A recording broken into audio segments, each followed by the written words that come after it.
دنیا کے آلودہ شہروں کی فہرست میں لاہور آج بھی دوسرے نمبر پر، ملکی سطح پر ملتان پہلے، لاہور دوسرے اور راولپنڈی تیسرے نمبر پر۔ لاہور اور ملتان میں بھی آج سے تعلیمی ادارے کھول دیے گئے۔ کلاسز کا آغاز 9:15 بجے ہوا۔ اساتذہ اور عملے کے لیے ماسک پہننا لازمی قرار۔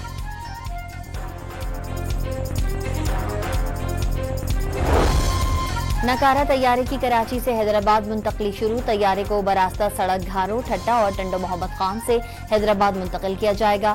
60 ٹن وزنی اور 160 فٹ طویل طیارہ 128 ویلر کی مدد سے کل حیدرآباد پہنچے گا۔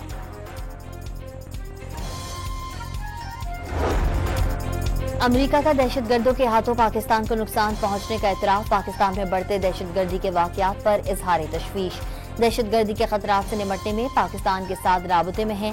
دہشت گردوں کے خلاف سویلین اور فوجی صلاحیت بڑھانے کے لیے مشاورت جاری ہے۔ ترجمان امریکی محکمہ خارجہ میتھیو ملر کی پریس بریفنگ۔ بلوچستان میں دہشت گرد تنظیموں کے خلاف جامع فوجی آپریشن کی منظوری۔ وزیر اعظم کی زیر صدارت نیشنل ایکشن پلان کی ایپیکس کمیٹی کی اجلاس میں بڑا فیصلہ۔ کلعدم میجر بریگیڈ، کلعدم بی ایل اے، کلعدم بی ایل ایف اور براس سمیت تمام دہشت گرد تنظیموں کے خلاف آپریشن کیا جائے گا۔ اجلاس کا اعلامیہ جاری۔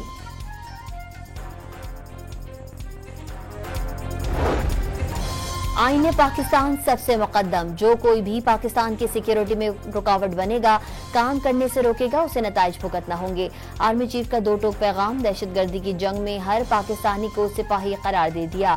کوئی سپاہی یونیفارم میں ہے تو کوئی یونیفارم کے بغیر۔ ہم سب کو مل کر دہشت گردی کے ناسور سے نمٹنا ہوگا۔ جنرل عاصم منیر کا ایپیکس کمیٹی کے اجلاس سے خطاب۔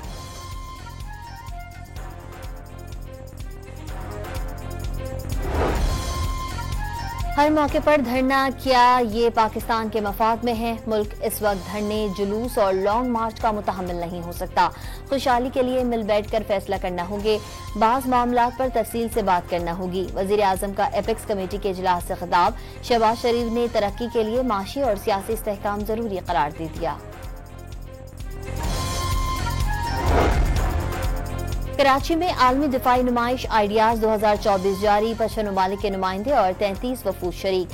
پاکستانی سماں حرب توجہ کا مرکز بن گیا۔ جدید ٹیکنالوجی سے لیس دفاعی مصنوعات اور ساز و سامان دنیا کے سامنے پیش کر دیا گیا۔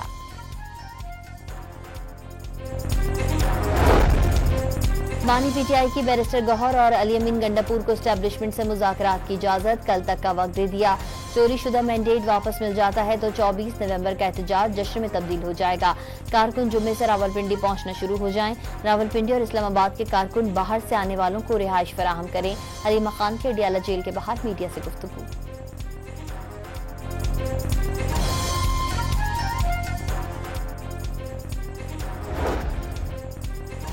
اسلام آباد میں شرپسندی میں ملوث طلباء کے داخلے اور اسناد منسوخ کرنے پر غور۔ شرپسند عناصر کے شناختی کارڈ، پاسپورٹ اور موبائل سم بلاک کرنے کی بھی تجویز۔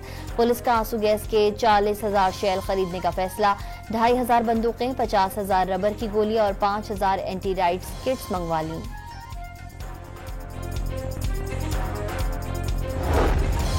اور امریکہ نے حماس کے مزید 6 سینئر رہنماؤں پر پابندیاں عائد کر دیں۔